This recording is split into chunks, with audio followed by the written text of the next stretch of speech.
Hello, this is Ian. Ian's POV. The Foreign Office chief civil servant who left before Ollie Robbins got the job is giving evidence to that this morning at the Inquiry Commons Committee. He said some very interesting things. And I just made some little notes, and we'll go through them. He said that he didn't meet Mandelson until the day he was appointed. So the Prime Minister appointed Mandelson without any go-ahead from the Foreign Office. He also said that Mandelson was appointed without being vetted. He said Number 10 thought that vetting was unnecessary. Yeah, Mandy's going to go to America with all the shenanigans in his background, and they haven't vetted him before he gets one of the most sensitive diplomatic jobs that this country has got. I think, and I don't think I'm wrong, is that Mandy volunteered to do the job, asked for the job, and his cronies in the cabinet, including Starmer, thought it was a good job. They wanted to have a go at Trump. They were going to bring Trump down. That was, I think, their plan.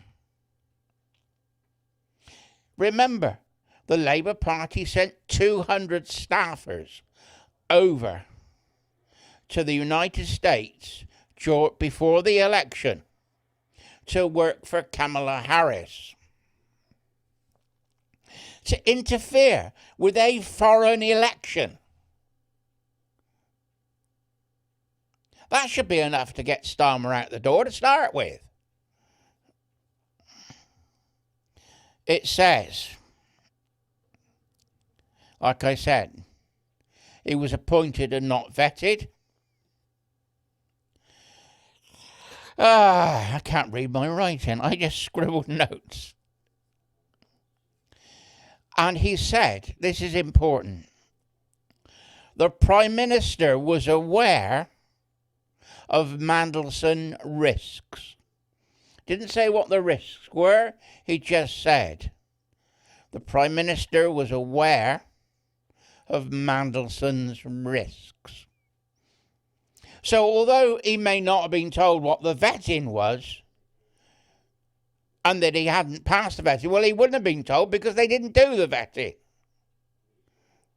But he must have been, this says, he was told the risks of Mandelson.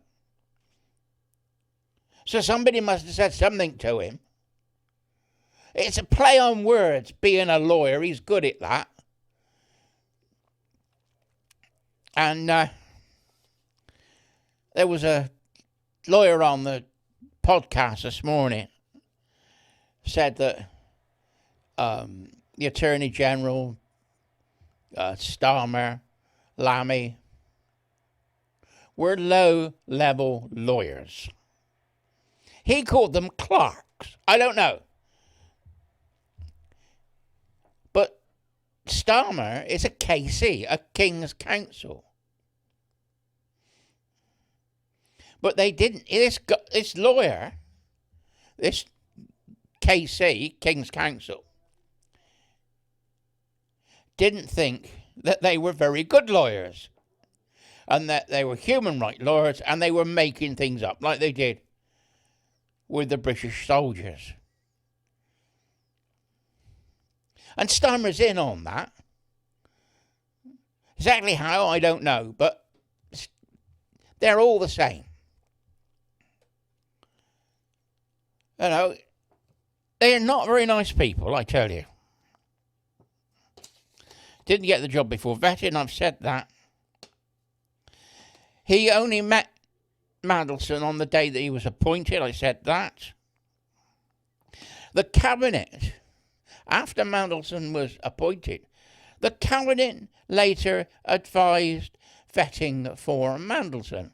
So they did it after the event.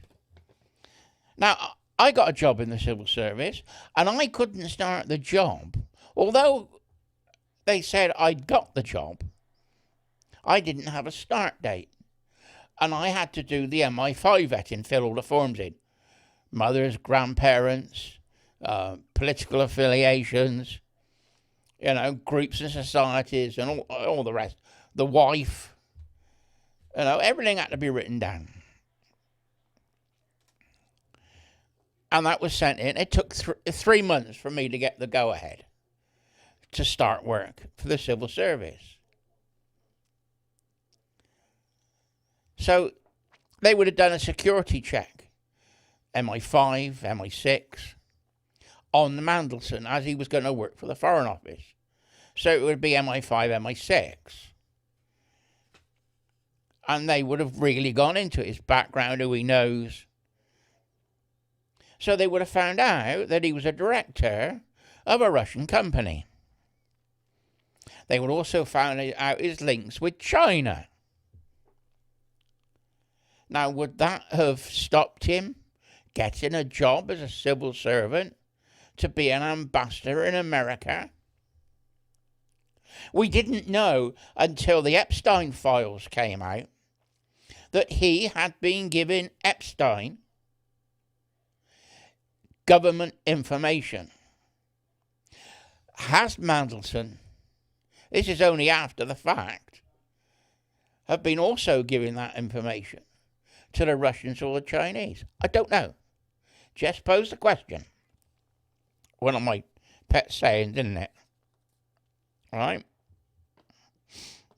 Right, let's see. I've written quotes down twice here. Yeah, I think that's the main ones. Yeah,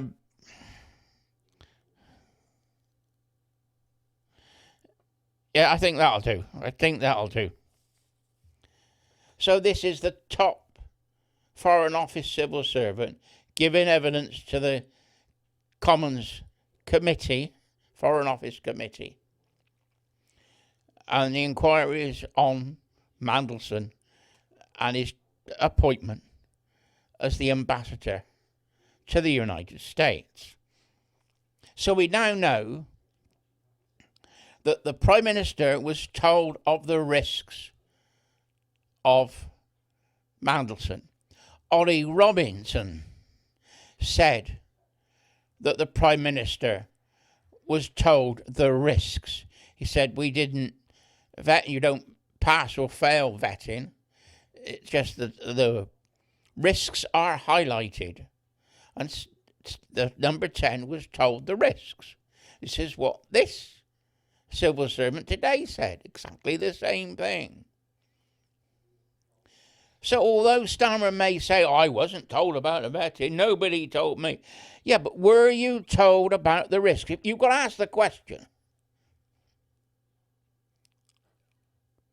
An MP was on one of the news channels this morning. I flip through the news channels, things that I'm interested in. He said Starmer has lied to the Commons 7 times. Didn't name all what they were, but he said Starmer has lied to the Commons 7 times. Not allowed to say they lie, are you, in the Commons?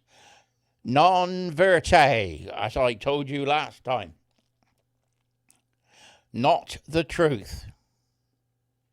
Non verte. It's Latin. I got to admit, I looked it up. I put in English to Latin, and I put in not telling the truth, and it came as not verte.